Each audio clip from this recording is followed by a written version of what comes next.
world that is so obsessed with perfection, what if I told you that it is okay to be imperfect? That perfection is indeed in itself a myth. Name one person that you know that is flawless, that is without blemish, that is everything. Like he talks well, sings well, does everything well. Can you think of anybody? I cannot. I am not perfect myself, and I bet you are not too. So that's what we'll be discussing into this episode, the imperfect parent. I was fascinated by the dictionary definition of imperfection this morning, and I'll just quickly read it verbatim to you. What does imperfection mean? Simply put, it is a fault, a blemish, or undesirable feature. Thinking about it, like when you heard undesirable feature, are there not many things that came on top of your head? Like, I don't like the shape of my eyes. I don't like the color of my hair. I don't like my stomach. Shh, don't say that out loud.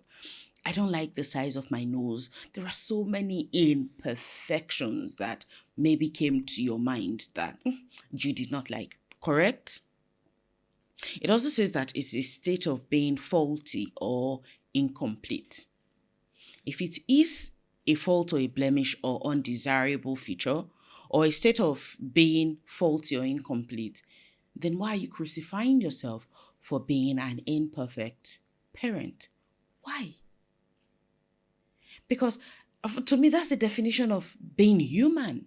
That's the definition of humanness.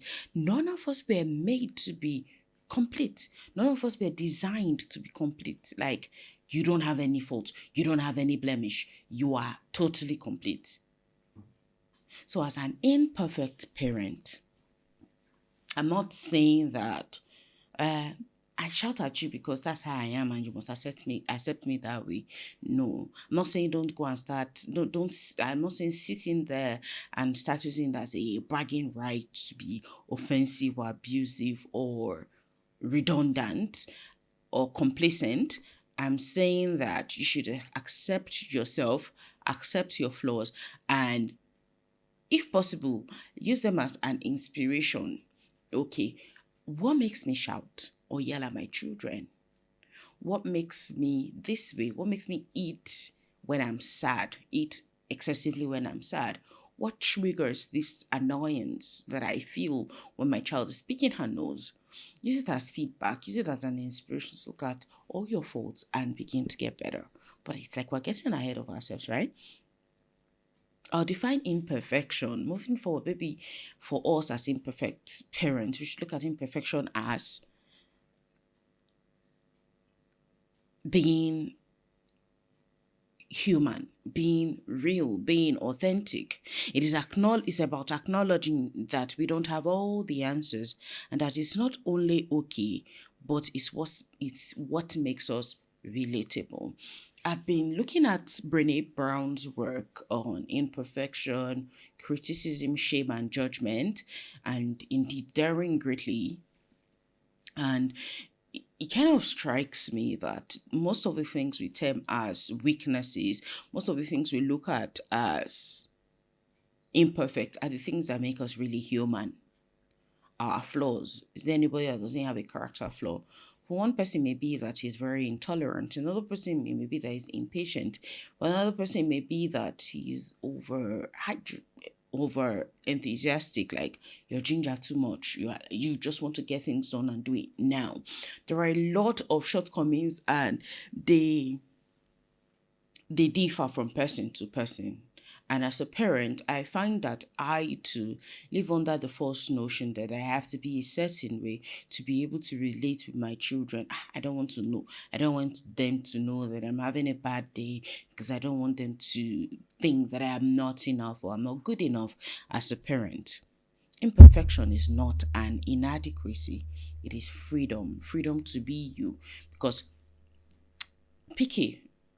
Olakunle Shorian said something that sat with me. There's some things people say that you first fight with. Then when you let it sit, you see that it makes sense. He said he studied his character and he came to the realization that there are many things, many faults or flaws he may never be able to change in himself. And he decided to just leave them be. Just leave them alone and focus on the ones he could fix, and then the things he was good at, so that he'll become better at those. There would always be that one thing, that thorn, like St. Paul had, that you would not be able to fix. Now, I've said it before as a disclaimer that that's not a reason why you should now be nasty or be inconsiderate and just be annoying because this is how I am. I don't know how to talk. It's not a yardstick for you to now, or a reason rather, for you to now stay that way if actually you can do something about changing it, right? An imperfect parent, by our definition, is not someone who fails at everything, but someone who is real about their struggles, about their mistakes, and their vulnerabilities.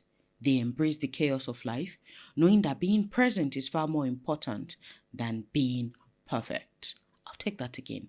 An imperfect parent is not someone who fails at everything, but someone who is real about their struggles, their mistakes, and their vulnerabilities. They embrace the chaos of life, knowing that being present is far more important than being perfect. What are the characteristics of an imperfect parent? Number one, they are self aware and they know their limitations. If I know that I'm not a very punctual person, I would not schedule a meeting for 8 a.m. because I won't be able to make it. True or false? If I know that I do not like the company of a lot of people, or I am agitated in the midst of a lot of people, better put, I am socially anxious. Will I want to be the host of the next PTA meeting or the next bake out for the school? I won't want to do all of that because at the end of the day, I am going out of my comfort zone in quotes and trying to do what I am not wired to do. I'm not able to do. I do not find interesting or fascinating in the first place. So being self-aware enough to know that I'm not an early morning person would help me weave my life and activities around my persona or personality so that I will not be dropping the ball, especially unconsciously or unintentionally. Nobody will get angry with me rather, because I did not host a meeting or I did not show up at 8 a.m. because it is not my thing. I personally have a character flaw. I do not know how to visit with friends. I was sorry about it. I used to feel bad about it a lot. But I no longer am because I've accepted it as a part of my character that may never change. I grew up as a recluse. I love my own company. I can be very, very comfortable being all by myself. It's not something I'm ashamed of. It's not something I'm apologetic about anymore. And I try to tell it to people when we first meet. And oh my God, Laurie, you are this and that and that. Can we be friends?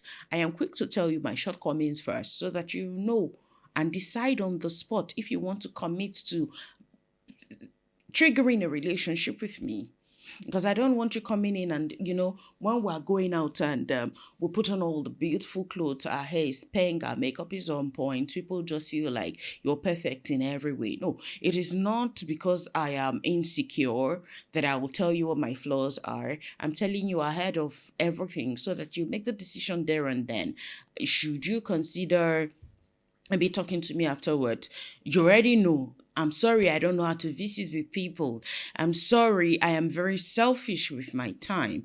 I'm sorry, I may not be able to return your call promptly, or you may not be able to reach me in real time because of all the DNDs I have in place. Because I am committing the next decade of my life to building this person called Laurie. If you are okay with it, then let's roll. Because Alex Omozi just recently said that the the friends who are, let me call them OQP, only quality people, who are actually kinds of friends you want, are very busy people. Let's talk about Dangote, for instance. You won't be angry at Dangote for not picking your call. Like, he's busy. Should he apologize for being in a board meeting when you called? Now, I'm not making excuses. I'm not saying that your calls are not important. I'm saying I can schedule for us to discuss I can schedule for us to discuss every Friday, or we can maybe have a 911 plan. Okay, if this is very, very urgent. But I'm not sorry if I cannot pause what I'm doing. Probably, like Alex said, he used to play football with his friends, or watch football rather with his friends every Sunday. But there was a time in his life where he needed those Sundays to write the scripts, these pick the playlist for the songs for the next day or for the week, and make plans for the gym the next day. He stopped feeling sorry because he was spending that time building his future. At the end of the day, the quality of friends you need will be very busy people, and it will be out of place to now feel bad that they don't have time for certain things with you because they are doing the thing that makes them them. The gathering in which you met shows the content or the quality of their character, the caliber of in things they are interested in, you know. So if they are now busy doing those things they're interested in, getting angry with them will be kind of annoying, should I say that? Yeah, so I tell you up front, this is what you are getting into so that you won't start getting pissed off at me when I do not show up, I do not reciprocate your visit. That doesn't mean that I am the worst friend there is. I am that friend you can confide in. I'm that friend that can move mountains for you. I'm that friend who'll be there when you truly need me to be there. But that is coming to your house, okay, like, oh, hello, are you at home? Because I get, are you at home? I have one friend now. We schedule monthly meetings, right? And then if there's an emergency we need to discuss, we let ourselves know. I'm not angry that she doesn't come to my house. She's not angry that I don't go to hers. I have another one. We chat, we call, we always honor each other's events and commitments and all, but we don't get to see every day. We may not even visit each other in like 3 months, but we are really, really, really, really close. We understand the dynamic about each other, you know. So I have accepted that as a part of me. I am no longer apologetic about it. I'm not sorry for being that way anymore. If that is a deal breaker for you, like, okay, you can't be friends with me because I don't visit with you, I'm good with it, really. I am. And I feel like we're getting too old to be forcing things, you know. I can't now come and start learning that just to please you, as much as you don't have to now drop that criterion just to accommodate me. And I feel like there's so many people in the world that you will definitely find round holes, round peg, glove fit people who fit everything on your friendship list. So as an imperfect parent in that regard, I am self-aware and I know the limitations that character flaw brings me, and I've made my peace with it. The next one is they acknowledge their mistakes and use them as teaching moments for both themselves and their children. A lot of, okay, growing up, we used to feel like parents did not make mistakes. I was always taking first when I was in primary school. I'm always this, I'm always that, and all the everything lies and BS in between. All the fluffs they tell us to make us put them on a high pedestal. I would give anything, everything to just have my parents or grown-ups around admit that they get scared, to see them cry, to have them show their vulnerabilities too, because it will make me accept those myself, knowing that I am not broken, knowing that I'm not damaged, that I'm okay. You know, they'll tell you big girls don't cry or men do not cry. Be a man. Like you are a robot and then you're not supposed to feel emotions or the nuances they come with. So at the end of the day, if you acknowledge that you are you acknowledge that you're imperfect and that you're not above mistakes, you can not only learn from your mistakes, you can now teach your children too. What's wrong with admitting that you were wrong? Oh, I'm sorry. I thought you were watching so and so movie. I judged you harshly and I reacted too quickly. Can you forgive me? This should also show you that next time you should ask questions first. Be sure, be certain, make certain first before you take any action.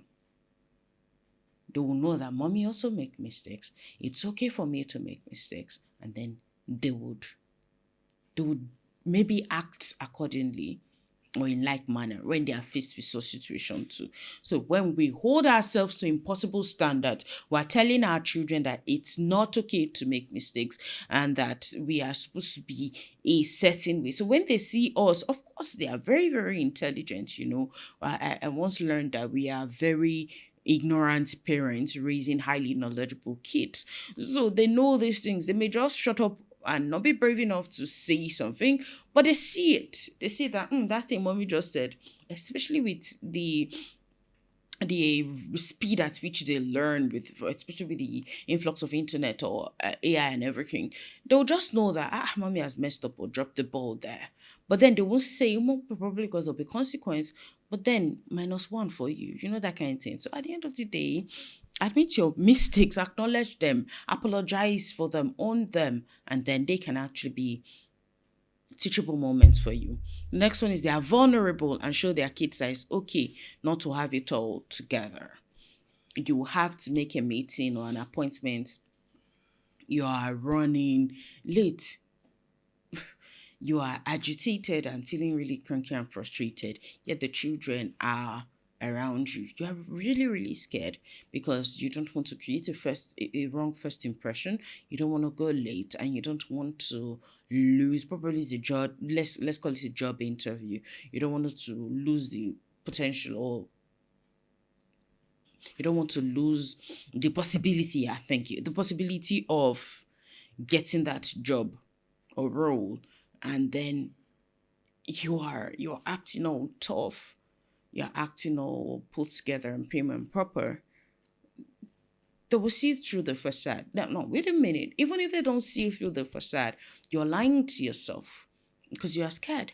And being scared does not make you weak, right? And being afraid in that moment or panicky does not mean that you are weak or you're not competent or you're not enough, you see. So when next your child is feeling anxious about a test or a presentation, how do you want them to feel if you do not model it to them?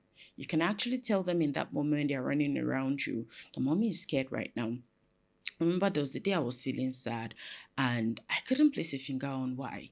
I did a quick check around me, like mental check, and okay, this is okay, that's okay. So why am I feeling this way? So my daughter was passing by and she stopped to give me a hug, and I told her, thank you for the hug and that I was feeling sad, but I cannot place a finger. So she was asking me questions to try to isolate the feeling and maybe think back to when I felt it that day and what happened as of that time. And she was asking me carefully. She was really very patient about it. I must commend her for that. And I told her, okay, now that we're talking about it, I still cannot figure it out at the moment, but I'll keep brainstorming. I think you were going somewhere. I don't want to get in the way of whatever you were doing. Thank you so much for even giving me these questions or asking me these questions. I'll sit with them for a while and figure out why I am feeling subtly sad. She was like, okay, I hope you figure it out. And then she gave me a hug and she left. At the end of the day, I believe that I have shown her that there are times when she'll be sad and she'll not be able to figure out why she's sad, and that it's okay. You know, because they look up to us a lot, because we're way older, because they hold us in high esteem, it is possible for them to now make us like demigods and see us in that manner, in that light, and feel like my mommy does not make mistakes, or my mommy is always brave, or my mommy is always. Sometimes the eldest asks me, mommy, is it difficult to be a parent? I tell her, sometimes it's challenging, but difficult, well, sometimes too, but the more we work at it, the better we get at it. And then the one becomes the two, and before you know it, it's 1 year and that year is gone. And then with systems in place, it becomes easier as we go. And then I get on to ask her why she's asking, so I will understand what's even informing the curiosity in the first place. So at the end of the day, they are looking up to us for guidance, right? They're looking up to us for leadership and modeling that it's okay to be vulnerable. It's okay to talk about how we feel. We go a long way in shaping their character largely. The next one is the strive for connection, not perfection. There would never be a day when you would be perfect. That day will never come. I know it's a hard bit, a terrible pill to swallow, but take it from me, it will never come. The truth of the matter is, if you start working on your anger today, you will dig up a whole lot, like a ginormous can of worms. You may now see that there are other associative character traits that you're not proud of, and then you keep digging and then keep tugging at it and then keep tugging, and you see that everything about us as humans is everything is built or contingent on the fact that we are not perfect. I've thought about it too. Think for a moment. If we're perfect, we will not need God. We won't need His guidance. We won't need the Holy Spirit. It means that we'll be able to figure everything out, able to do things as and when due, and how like excellently well. What would be God's role in our lives? If things would always go right, we would not need faith. If we were going to be certain about tomorrow, we would not need hope.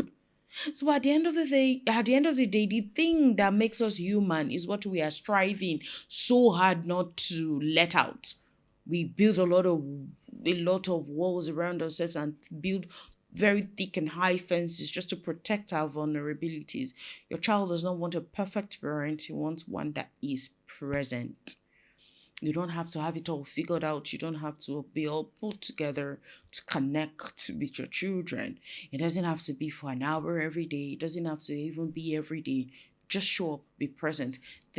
Talk to them. I'm sorry that I have to be busy, or I have to do a busy or day, or my job demands so much of my time. How can I be present with you to show you that I actually care, that you are loved and appreciated and valued by me? It will amaze you what the children come up with. And I do blow your mind that they do not even need maybe more than 10 minutes of that one-on-one time from you, maybe every other day, because they are very very comfortable playing with themselves, or maybe they just need you to listen to them rumble or on and on and on about something that happened in school that morning or afternoon, and that's it. So what they are looking for is not a perfect parent. It's not another armored or person acting all, I would not, when I was your age, I was cut me some slack here. When you were my age, life was different. When you were my age, things were different. When you were my age, everything was not like this. So expecting me to be like you, even though we share the same DNA code, it's so much of a tall order. So show up in connect and stop trying to be perfect. Next on our notes, we'll be talking about how imperfection can be a gift in parenting. Let's look at this as positive reframing.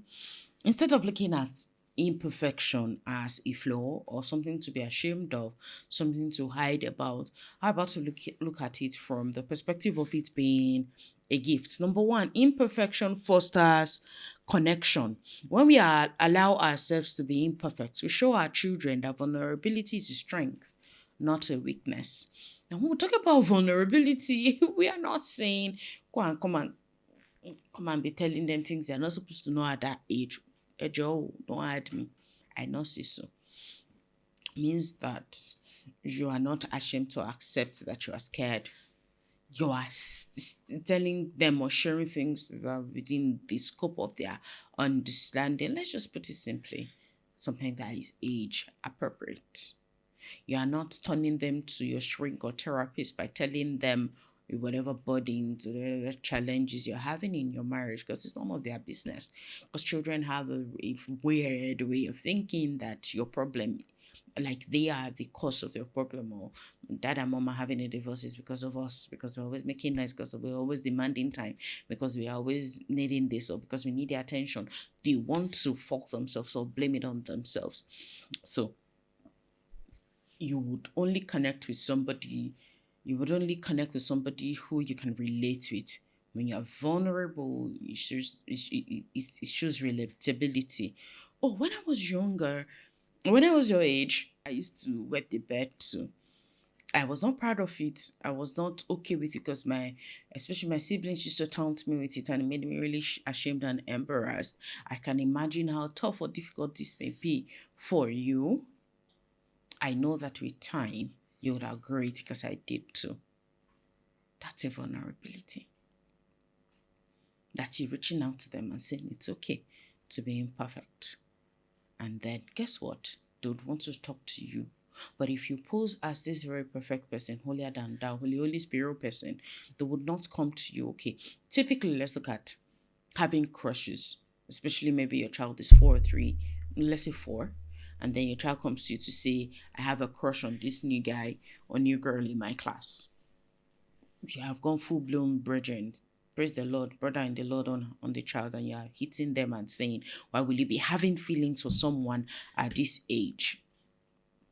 Really, if you would instead tell them that okay, you had a crush at a so age, and this was how you handled it, or this is what it turned out to be at the end of the day, they would look at you, they would relate with you more, and then they would be more comfortable next time or confident next time to confide in you because they know that it is okay, and then you are a safe space for them to say things to, especially without feeling ashamed or judged. Imperfection builds emotional intelligence. When you show your imperfection, when you are able to act positively irrespective, you're showing them how to manage your feelings too. Probably you were angry. Now that you're imperfect does not mean that you should be irrational. Yeah, that you're imperfect doesn't mean you should be irrational. You were angry, but in the midst of it, you were able to find the courage to manage your emotions in that time, or to speak kindly because you had discussed it before. You are a work in progress, but I'll make conscious effort. You see, you are teaching them how to manage their own imperfections, to manage their emotions as well. You're also teaching them to show grace or be empathetic with people who have character flaws themselves, because we always we have things we are dealing with. We always will have blemishes or shortcomings. We will always be not complete. As a child, you'll be imperfect. As an adult, as a teenager, as you are a parent, even as a grandparent, till you draw your last breath. Some people will say, why did you wait to die at 60? Why did you not die at this? Like, there's always something you will not get right, even if it's not yourself to the world. So at the end of the day, why don't you just focus on being you? Get better as the most you can, and grow the courage to change things you can't. And there's a prayer about the wisdom to know what you can change, and then the courage to leave out or bear what you cannot. Like, it goes like that too. I can't, I am definitely murdering it. I'm sorry about that. Then the wisdom to know the difference. Okay, accept the grace to accept the things you can change. Well, the grace to accept the things you cannot change, the wisdom, the courage to change the ones you can, and the wisdom to know the difference. There would always be things you will not be able to change. I'm sorry if that's that's not what you're expecting to hear from today's video, because to be like, you can't do this, you can't do that. But at the end of the day, I promised you from the get-go that would not lie to you, would not give you any fluffs, and this is us delivering on that promise. The next one is you imperfection helps you offer real world lessons. Instead of presenting an image of perfection, we are offering our children real world lessons in problem solving, emotional regulation, and growth. Imperfect parents provide a safe space where mistakes are not punished but used as opportunities for growth. It is when you accept your imperfection that you'll be able to condone or accept it in your children or other people. If you know that you can make a mistake and break a glass cup, you will not hit your child for doing the same thing. If you know that it is possible for you to burn up your food, maybe doze or forget, carried away, you're busy and forget you were cooking and burn up that bowl of sauce or soup. You would know that it is okay for maybe your housekeeper or your nanny or cook to make the same mistake. When you have embraced and accepted your weaknesses, you will condone, forgive, or accept it in others, because you can only always give what you have. It is the way you treat yourself, you inadvertently will treat other people at the end of the day. On our fourth part, we'll be talking about how parents can show up and put in their best daily, even when imperfect. We've talked about what it means to be imperfect. We've talked about who an imperfect parent is. We've talked about the gifts of imperfection. I really would love to thank Brene Brown for this, for the inspiration for this video. I was reading Daring greatly and thought about it. If vulnerability is what fosters connection and creativity and growth, if it's the birthplace of all of these beautiful things, why not embrace our imperfection as parents? Why not stop running away from what makes us human and relatable and accept it and start to build from that point of view instead of striving for something that is a myth, something that is never going to be achievable. If I'm taller, I would always want to be an inch taller. If I have $1 million today, I'll be thinking about how to 5x, 10x, or 100x it. If man's needs are insatiable, it means that when we attain whatever goals or heights or achieve whatever goals we've set for ourselves, we'll raise the bars again. No wonder Alex Omozi insists that the work works on you more than you work on it. It is not the flex or the joy at the end of the day is not in the climbing of the mountain, in the height or getting to the summit. It is in the climb. You know, it is who you become. It's not about the destination, it's about the journey. I hope I can meet Renee one day, someday, and would have this conversation like face to face. She inspires me when it comes to daring, bravely, and being courageous enough to say, you know what, this is who I am, and getting my work out there. So let's talk about how you can show up even with your imperfection as a parent. Number one would be to set realistic standards. Yeah. You know that your mornings are very, very busy. Your children have to go to school at 7 a.m. or you have to leave the house at 6:45. Then you have gone to put 1 hour Bible study in the morning. Like, why? Why? That's an unrealistic standard, a goal that you know you have no means of achieving, that you have set, and probably you don't even have a nanny. While it is a good thing to study God's word and to pray with the children in the morning, the timing is absolutely wrong. You see, or you want to give pack up beans for them as lunch. You did not prep the beans down the day before, and then you're cooking beans, and then you're trying to get baby number one, two, or three ready for school. You see, when you set realistic expectations, you put systems in place, you create the structure to be able to deliver on the promises or achieve whatever goals you've set for yourself. Make sure that they are realistic expectations and standards. If you cannot go beyond a 10, stop trying to hack it, stop trying to be 20. We all cannot be medical doctors, we all cannot be lawyers.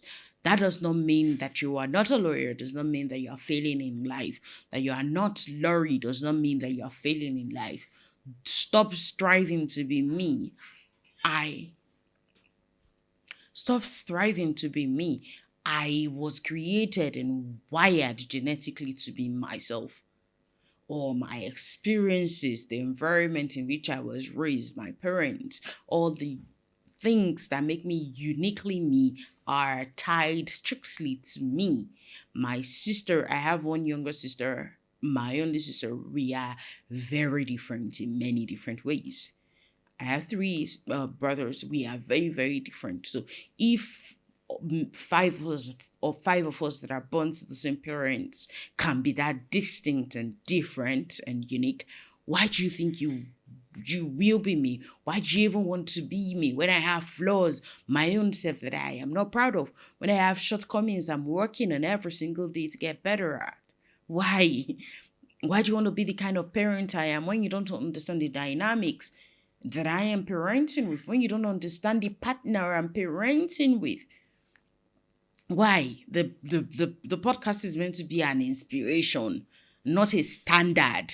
Do like this or you are like this. No, go on weekly date nights or you are not in love. If you are not wearing the same clothes to church, doing and go to church or to market, then your love is not shacking you. Like, excuse you, but if I don't like dates, if you're not sleeping in the same room, then your love is not shacking you. Like, what if I don't like the colors he likes or the fragrances he likes in this room?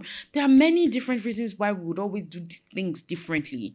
We should we should only use anybody's work as a source of inspiration, as advice, not a measure of how well we are doing things or how we should or ought to do things. Even this podcast, it should inspire you. Pick what, last week I said on my WhatsApp status, pick what to use, what to refuse, and what to lose. You don't need everything we say in our 1 hour or 90-minute video every week. Pick what concerns you. Swipe past, dump, drop whatever does not serve you. Because you cannot be me and I cannot be you. And I love me so much that I don't want to be you. I'll do a botched job at being you. And so will you, giving everything that I have around me now. Because I'm a sum total of all the experiences and genetic compositions that I am wired with. So, be you. Get inspired by the work we do here and leave it at that. And again, oh my God, thank God I remember this. Brene said it and it sat with me. Like I stole it. Thanks, Brene. I'm a matchmaker and a map maker rather. I'm a map maker and a traveler. So when you see that I have shortcomings or I am falling short too as a parent, it's okay to judge, but I don't care. I read Mark Manson's book and oh my God, I don't give a damn. Really. Because at the end of the day, my work is born from the inspiration I'm getting from other people that are doing the things I'm aspiring to do too, so that I can also use my work as a map to travel from where I am to where I want to be, not from what I have done. So I can come back to this episode and sit down and take notes too. Because after having done a lot of research and come up with these, there are things I need to apply from the work too. That is how I will continue to be a student, a learner, and never an expert. Because when I now position myself or acclaim myself to be an expert in family life or parenting, I'll stop learning. I'll plateau. I'll become complacent. I'll stop being curious. I will settle. And then I will come and start judging and start telling you, do this, don't do this. You know, it will remove the relatability. There are times I question my decisions as a parent because when you choose this, it means that you have left out this. We do not allow our children vibe to secular music. Guess what? As beautiful as that is, okay, some vulgar ones, it means that they won't know how to dance. What if that's a criterion that we need in the future? You see, when you say yes to this, you are saying no to this. And they all have consequences. You now need to extrapolate and decide that you are okay with the consequences after having made the choice. It means that if there are 5 graduates that have a CGPA of maybe 4.8, they're first class graduates, they know a lot about leadership, they're very poised, they can comport themselves well, they have charisma, they are graceful and elegant and all of that, and dancing is a criterion for that role. My daughters may not get it. And I'm good with it if it will save them from the portal that listening to some very, very annoying songs would open them to. We picked this and it meant we said no to this. there are blessings and curses either way. So you must always make up your mind. You must always make up your mind and be brave enough to stick to it and be daring enough to change along the line. If it no longer serves you, don't be tied to whatever mindset that brought you here. There are times I sit down and I say, oh my God, I wish I could do this and that like I did it 2 years ago. Dynamics have changed. Times have changed. You will never get that year back. What will you begin to do with here and now, what you have now, instead of wishing for what you had then? Grace only comes for each day, and then hope comes for tomorrow. So if you are wishing for yesterday, you will not have the grace you had yesterday, because God's mercies are new every morning. I believe that's how his graces are. So, shall we progress? The next one is be present and intentional. You can be imperfect, but still be present and still be intentional about it, right? Being intentional means focusing on the quality of your time, not the quantity. I can't even emphasize this enough. You don't have to do 200 hours a day with your children for them to feel loved. You really do not. A hug here and there, listening to them along the way, telling them that they mean a lot or they are enough and adequate. Just find out what works for them. Find out their love languages. Ask them, what will I do with you or to you that will make you feel loved? You'll be amazed. It may not be as big as you're looking at it. It may not be a big deal after all. It's about showing up for the moments that matter, even if they are messy. Whether it's sitting down to talk after a tough day or playing a game without distractions, being present means giving your kids your full attention, not a version of you that's perfect. There are times I want to spend time with my middle child, and she comes to me and she says, Mommy, please, I really want to play with my sisters right now. Is that okay? Will you be sad if I play with them instead? I'm like, oh no, it's fine. I appreciate that people have a relationship, and at this time you'd rather be with them, and I respect it. Thank you so much for telling me. And I go on with my life. Sometimes it hurts, I won't lie, because it's as if they're just growing up quickly, and it makes me feel like, oh my God, my babies are crying. Okay, I think I will be vulnerable here. It was sometime last week and they were busy with their homework, which they annoyingly now do well, like to 95% by themselves. Okay.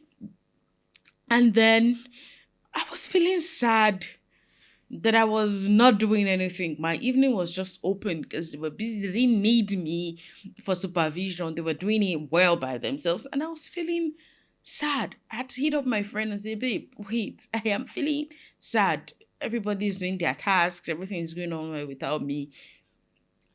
I feel useless.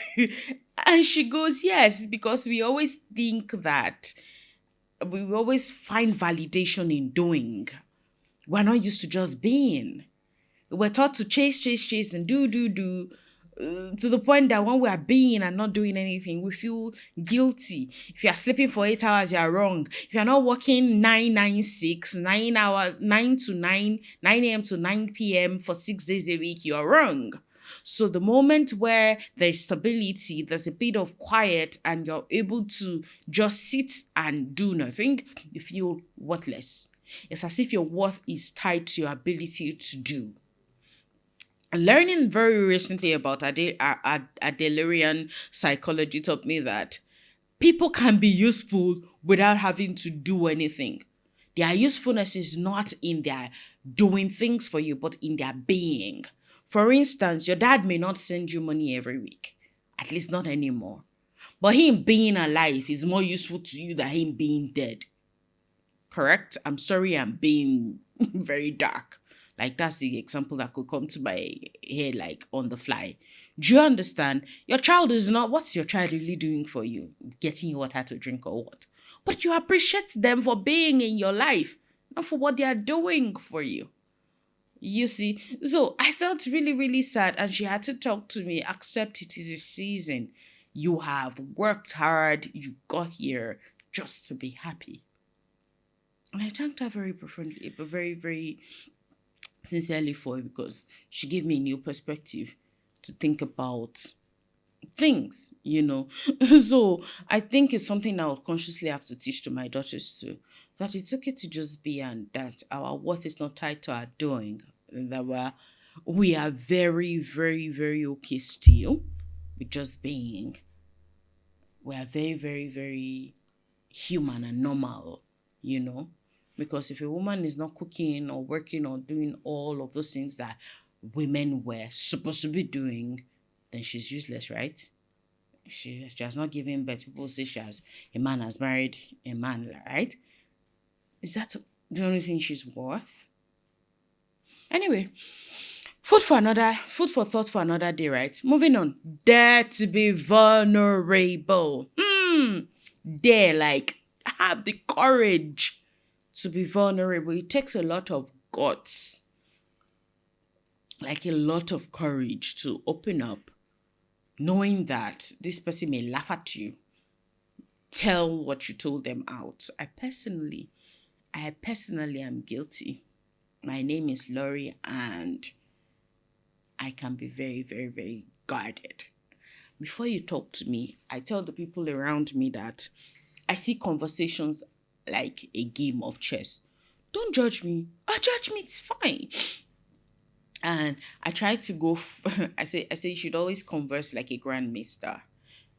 The grandmaster looks 15 layers into the game when you're playing chess, yeah? So when you ask me how are you, I'm thinking, okay, why is this person asking me how are you? That's layer one.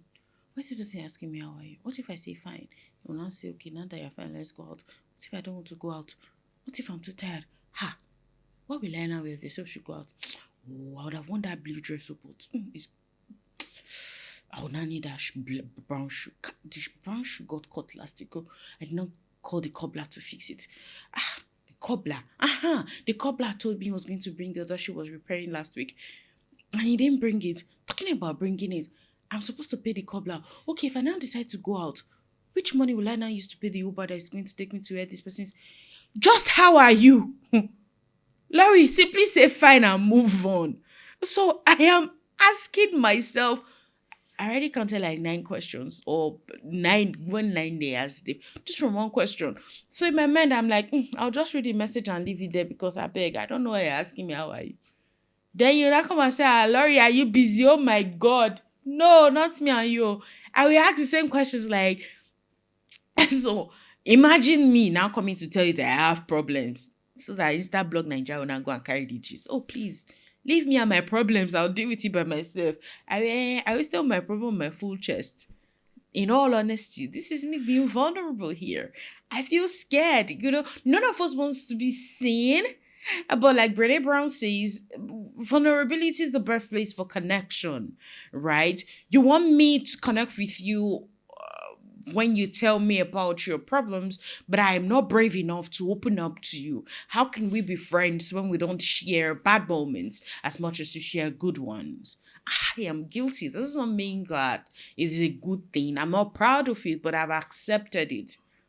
Yeah, I have close friends. I have people I confide in, but aside those few people, there are certain things you won't hear me talk about to certain people. And I know I've mentioned it on the show a number of times, where I shared something. I'm like, oh my God, I'm having a vulnerability hangover. I feel naked. Like, okay, I have a conversation with someone that maybe I just met at an event, and I go home and I'm scanning through my day and I'm like, oh my God, I feel like I overshared. I told this person a little too much. I just want to stay in bed the next day and not come out, because I feel naked. So if we do not have the courage to be vulnerable to our friends, our loved ones, our kids, how do we intend to connect with them? How do we think they would be able to relate with us? How can they actually say, lo siento, I feel it? How can they understand that you not only understand what they are saying, but that you feel it too. How can you be empathetic without vulnerability? Some people say vulnerability is weakness, but I'll tell you, I support Brené Brown 101% and say it takes a lot of courage to be vulnerable. And vulnerability means that you are very, very brave. It means that you're confident in yourself and that, oh my God, you're the real MVP. Because I cannot be vulnerable to a lot of people about a lot of things. Not because they are damning or that the world will end when people hear it, but because we were not wired to connect on that level. Let us now begin to change the narrative and teach our children to do better, to be better.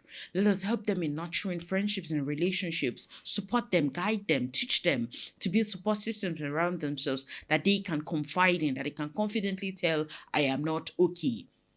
We see asking for help as something that we should be ashamed of, when it is a lot.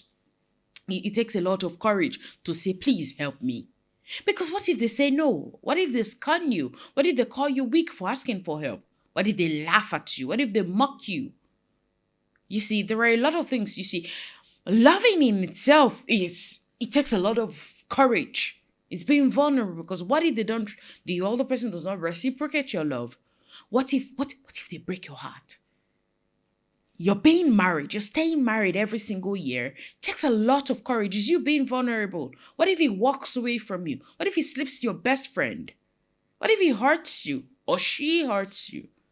If you can be brave enough to stay married, you can be brave enough to connect with some people. I think you can be brave enough to connect with your family too, connect with your children too. Ask for help. Say when you're not okay. Admit that you were wrong. Admit that you're human. Right? Dare to be vulnerable. I'll say it over and over again. And I'll say, as the map maker, I will say to you, and as a traveler, I'll tell it to myself too. Laurie, dare to be vulnerable. It isn't about oversharing. It's about showing your kids that it's okay to be real. When we share our struggles, our fears, and even our mistakes, we teach our children how to process their own emotions. We give them permission to be imperfect too. We tell them that it is okay not to have all the answers figured out. It is okay to keep learning on the job. I believe parenting is one job that requires OJT, on the job training. Marriage too, you're given a certificate without going to school first. You're joined with somebody who, see, I learned about this recently and it blew my mind. We're talking about differences. Yes, a man and a woman being different, okay, I'm different from my husband or he's different from me. When you are married to a man and by default, our genders are different, by virtue of you being a guy and her being a woman, there's like a truckload of differences already. Do you understand? So at the end of the day, we would be different on many different levels. Yeah? We'll be very, very, very, very different. But that would also mean that us now being married, we're learning. We're chipping off some of us and learning some of them. We're eroding self and learning unison. We're figuring it out. That's why I can never be an expert in parenting, because I'd always be figuring it out. I'd always be learning. Whatever I learn, I come and then we share. And then I learn some more so that it can guide me to learn more again. So I'd always be the map maker and a traveler too. This is me admitting that I don't have it all figured out, but that I'm willing to learn as we go.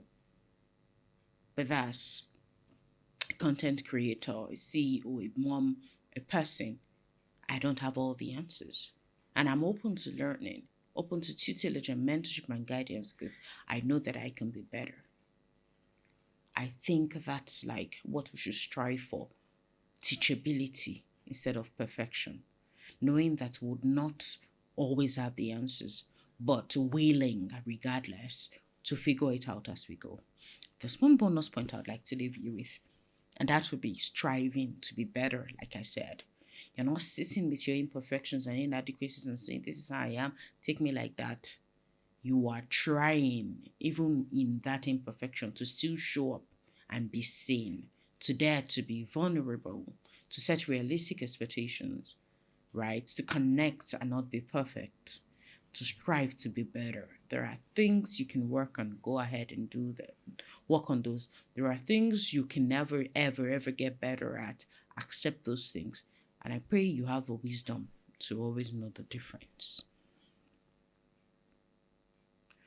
I wrap up by saying being an imperfect parent doesn't mean you're failing. It means you're being real, and that's the gift your children need the most. They don't need perfection. They need you to show up, be present, and embrace the messy, beautiful process of growth. Stop trying to be infallible. Stop trying to be perfect. You can never be. And start instead today to set realistic expectations, to connect instead of being perfect, to dare to be vulnerable and make the most of every moment. Because very soon, in 5 years' time, your little girl will not be 5 anymore, and you will not be 30 or 32 anymore. You'll be older and they will be older too. Life may happen and you won't be in the same city anymore. So they will not remember the perfect moments, but the memories you shared, especially the messy ones. Because children play, and play is messy, right? And that's where the fun is. That's where most of the teachable moments will come from. Teach them that it's okay to be human, and imperfection is what makes us human, what makes us real, and vulnerability is a strength in itself. Let us drop the armor of perfection, because what it does is hide us in shame, secrecy, judgment, and fear. And let us dare to embrace vulnerability, because like Brene Brown said, it is the birthplace of connection, of love, of joy, of fulfillment, and of everything positive that we strive for, or strive to attain or achieve. I hope you learned something from this episode. What vulnerabilities are you struggling with? Do you need somebody to hold you, to sit with you, somebody to come down in the arena to tell you that it's okay, we are here? The Lori brand is always here. Where I comment, a DM, a phone call, a chat away. I hope you've been blessed by this episode. If you have indeed been, drop a comment, like this episode, share with your friends and all the parents just striving to assist in any way. And until we meet again in yet another episode of the Lori Brand podcast, stay excellent.